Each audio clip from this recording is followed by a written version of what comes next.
training library, call 1-800-418-6789. If we're going to effectively administer a virtual infrastructure or a virtual environment, we do need to begin by understanding what virtualization really is and what it's not, the different ways that it can be implemented, and the differences between those implementation methods. So we need to understand the different things that can impact the performance we get out of virtualization, and of course just the basic way that virtualization functions. So you could define virtualization as the process which allows multiple operating system instances to run concurrently on a single computer. And this is a big thing. This is a huge difference from dual booting, for example, where you boot into one operating system and then you want the other one. Well, you've got to reboot into the other operating system.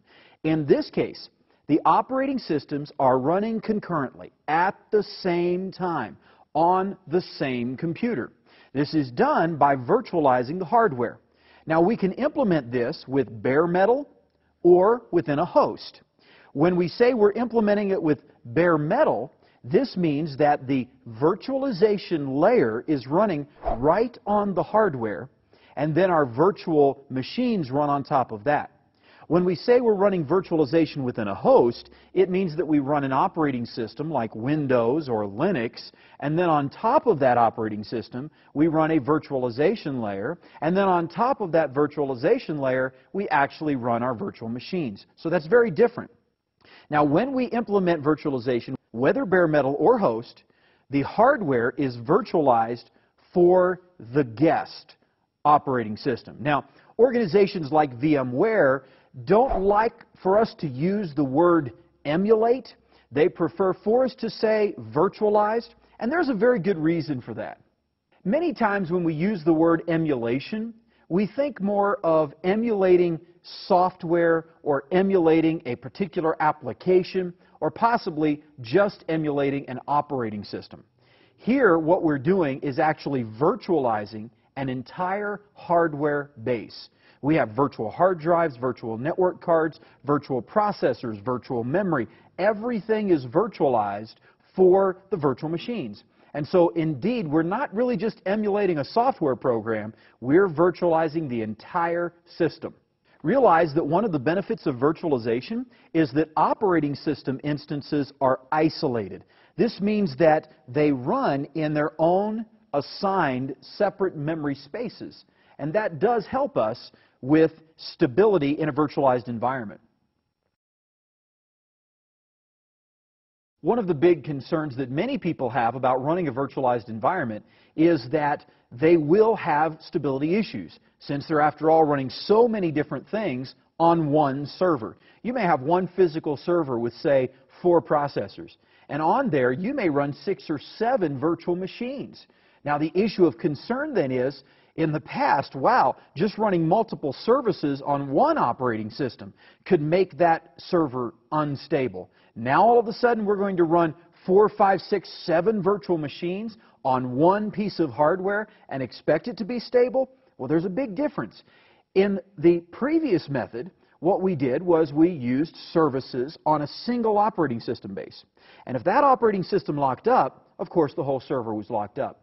Now, each virtual machine runs its own operating system in the virtual machine, and of course the services. The virtualization layer is actually able then to shut down one virtual machine while operating all of the rest.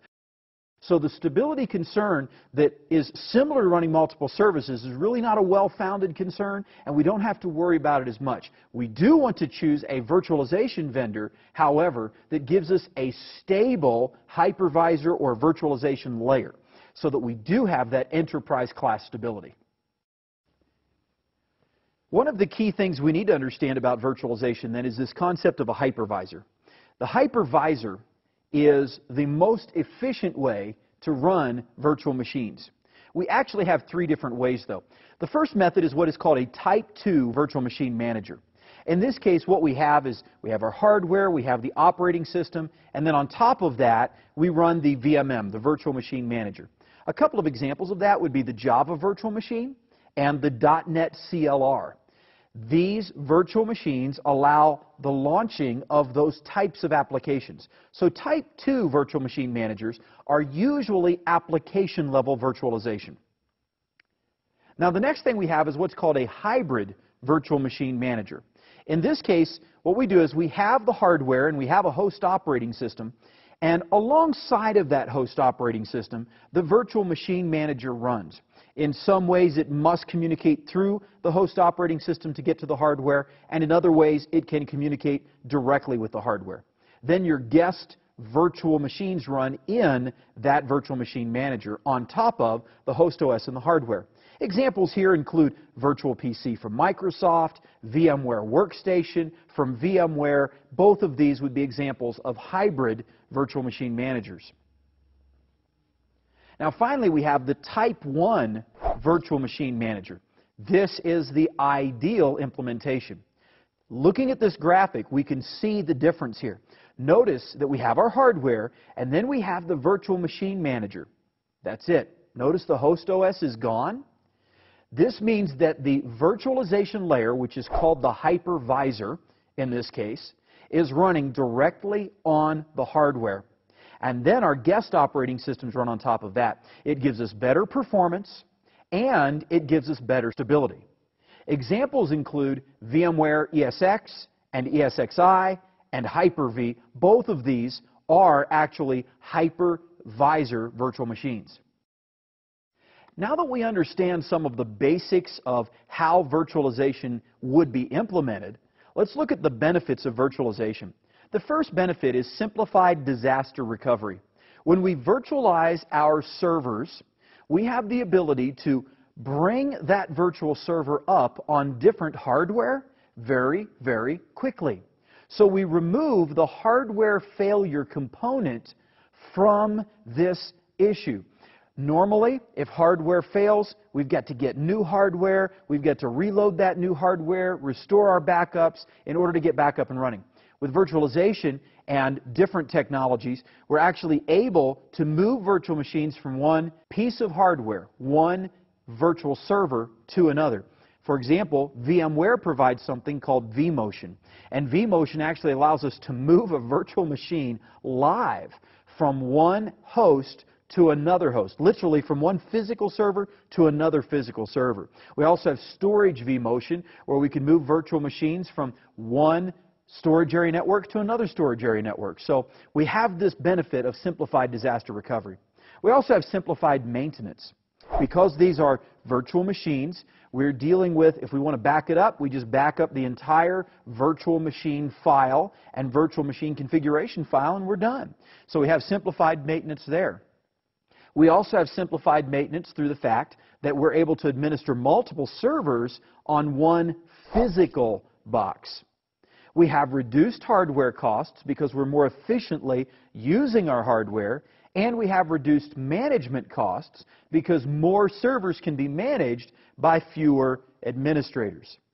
Now, one of the greatest benefits is that we have simplified support for older operating systems and applications.